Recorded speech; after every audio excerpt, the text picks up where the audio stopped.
Welcome back to the shop. Today I'm going to be working on finishing up this integral bolster hunting knife, and I also want to take a moment to talk about some of my upcoming projects. I'm working on the handle right now. I got to get all the contours and facets taken care of, so I'm going to go ahead and jump on into that.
So I've got it in the jewelry rest and I've been working on the facets on this side. I have a little triangle coming off of these octagonal facets on the bolster and then flowing into the handle. I want this to be a little bit more subtle. I don't like how pronounced it is right now, so I'm going to work on smoothing that out a little bit and then take care of the other side. I'm going to start by sanding out some of these tooling marks on here and see how that affects the appearance, and then I might work on blending this area just a little bit.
So I want to take a moment to talk about some of my upcoming projects, most of which are sitting right here. First of all, I have this little Stanley block plane, which is in absolutely horrible condition, so it's going to be quite a project to fix that. First thing is that it has no cutting iron, so it actually can't work at all right now. Second thing is that it's completely covered in rust, and the iron adjustment knob is actually rusted shut as well. And there's also some parts that I think might be missing or are just rusted shut. So overall, this thing is going to need a lot of work. This is going to be a big project. Moving right down the line, I have my Stanley SB4 smoothing plane, which works just fine, doesn't have any major issues with it, but it has these ugly plastic handles that I don't like and want to replace. They also make this horrible creaking noise, which is just disgusting. So full restoration on this one and just replacing the handles on this one. This is my Stanley number 28 from 1886 that I already restored, so it doesn't really need any work right now. But this is going to be another big project. This is a Chapin and Kendall molding plane made between 1833 and 1860. There are no maker's marks or engravings on this other than this little signature here that was carved in, presumably aftermarket.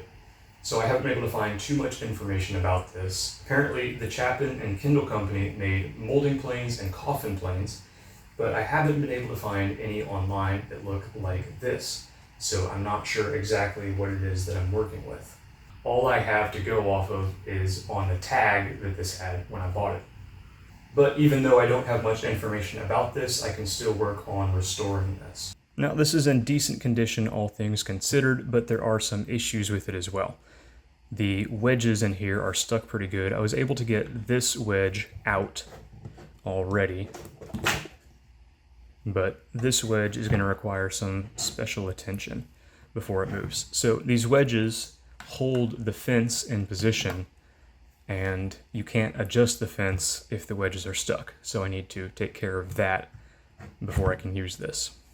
It seems like at some point somebody lacquered over this wedge as well, so it doesn't have a great grip on the iron, which somebody galvanized. So I'm going to have to address both of these to make them work better, and I might even make some specialized irons for cutting molding. And the last thing is a cosmetic issue, which I may or may not address. The entire thing has been slapped in a coat of lacquer, which I don't really like, but at the same time, to remove it, I would have to sand down the entire thing, which I really don't want to do since this is as old as it is, so I'll probably just end up leaving that. Despite all those issues, this is in really good condition given the age, and I'm looking forward to restoring it to working condition. I'm here in my grinding room now with my final project right here. This is a Delta scroll saw that I've had for over a year now, almost a year and a half, and I haven't used it a single time because of two main issues.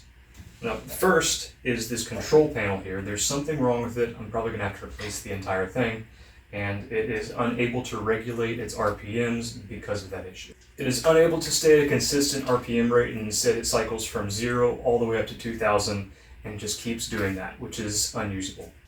Initially, I was hoping it was something simple like the brushes, but I checked the brushes and they're both working well. And I did some research on some different forums, and apparently this is an issue that these models run into when the control panel goes bad. So it looks like that's going to be my only way forward with this. And the other problem is that the work table is broken. There's this linkage here that attaches the work table to the machine itself. It sits in this little groove here, and that linkage is currently broken, meaning that I cannot use it at all. So for this project, I'm going to have to order a new control panel, and I'm also going to have to either fix or order a new attachment for that work table. In addition to these repair and restoration projects, I also have a lot of different tools that I want to make. I want to make a draw knife, some more carving knives, maybe some chisels. I essentially want to try to produce as many woodworking tools by myself as I can, some for my own use, some to sell, and see what is possible for me to make. So I have a lot of really fun and exciting projects ahead of me, but for now I'm going to go ahead and finish up this hunting knife.